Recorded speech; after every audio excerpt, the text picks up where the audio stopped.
Everyone said the Indiana Fever had no shot, but I told you this upset was coming. The 6th seed just marched into Las Vegas, embarrassed the two-time defending champs on their own floor, and stole Game 1. And here's the craziest part. Caitlin Clark herself is predicting the Fever will finish this series in just 4 games. The entire basketball world expected a Vegas sweep. ESPN analysts laughed off Indiana. Sportsbooks set lopsided odds, and even the pregame coverage treated the Fever like they were just there to survive.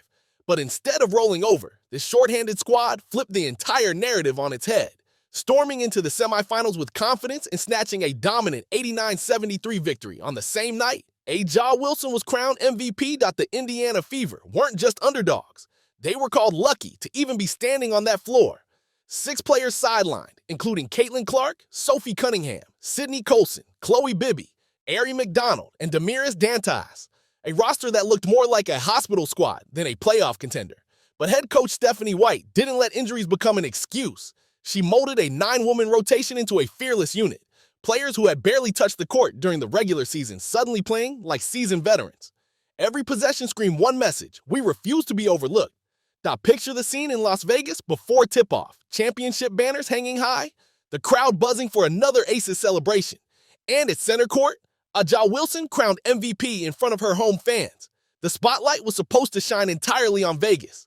The powerhouse, the 2-time defending champions. The team everyone already penciled into the finals. The Fever. They weren't even supposed to be visible. Analysts framed Indiana as background extras, a team that should be grateful just to avoid humiliation. But sports have a funny way of flipping the script. What was billed as Wilson's coronation night turned into Indiana's coming out party.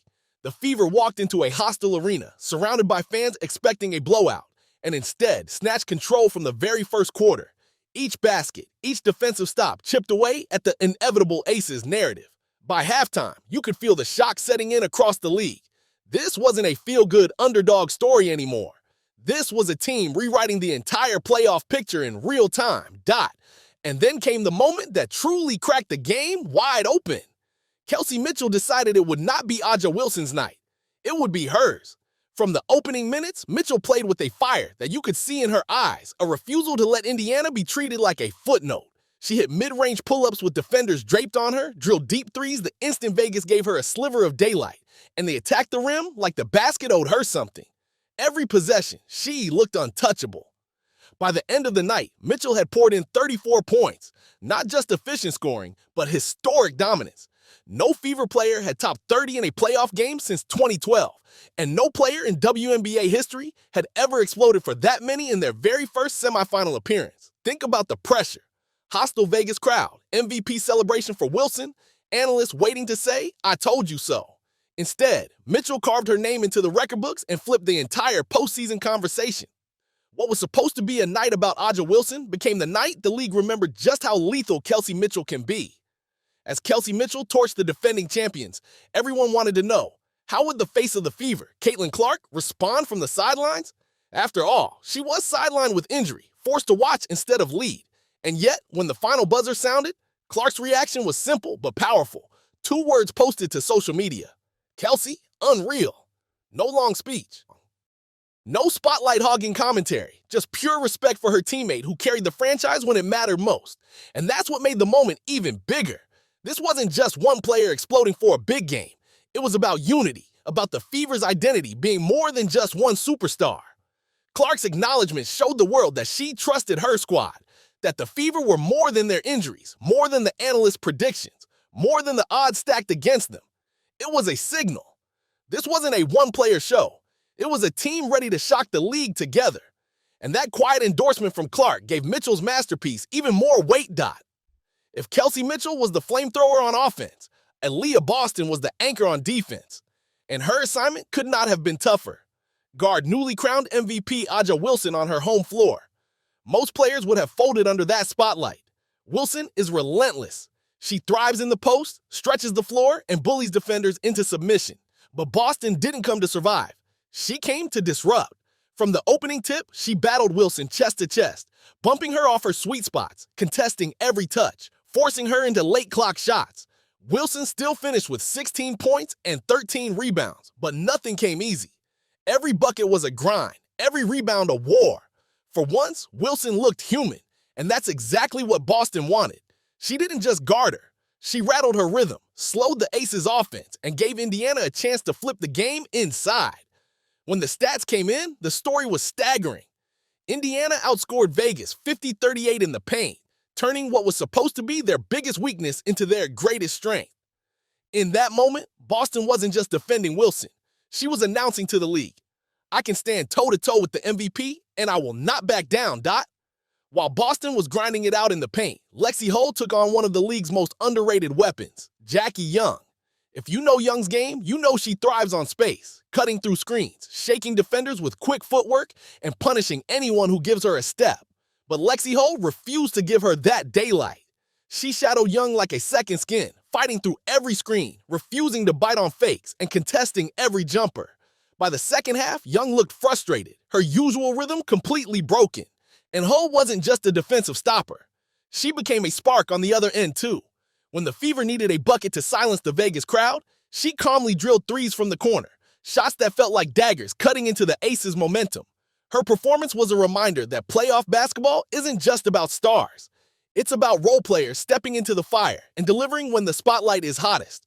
Lexie Hull did that and more, proving that the Fever's resilience ran deeper than anyone realized. Then came Odyssey Sims, the fire starter. From the moment she checked in, the pace of the game shifted. Vegas wanted a slow, controlled tempo, using their size and half-court sets to wear Indiana down.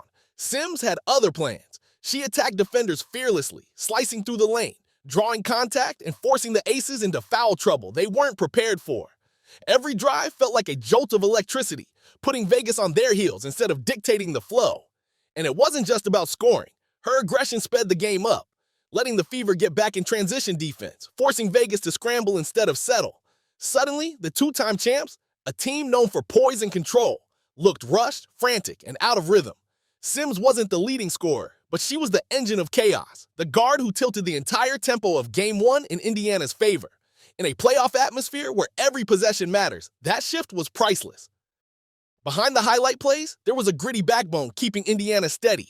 Natasha Howard and Brianna Turner.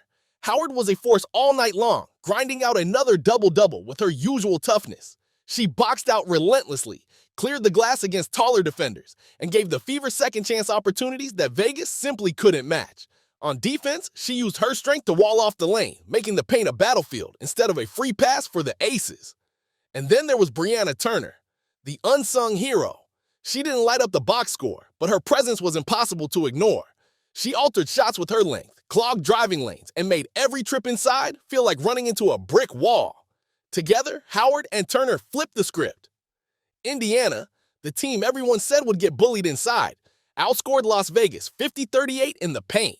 That's not just winning a category, that's stealing the very weapon Vegas was supposed to use against them. It was blue-collar basketball, and it broke the champion's will. By the final buzzer, there was no doubt. This wasn't a lucky hot streak or a fluke upset. It was a blueprint. Indiana had walked into Las Vegas on the night of A'ja Wilson's MVP coronation and flat out owned the defending champions.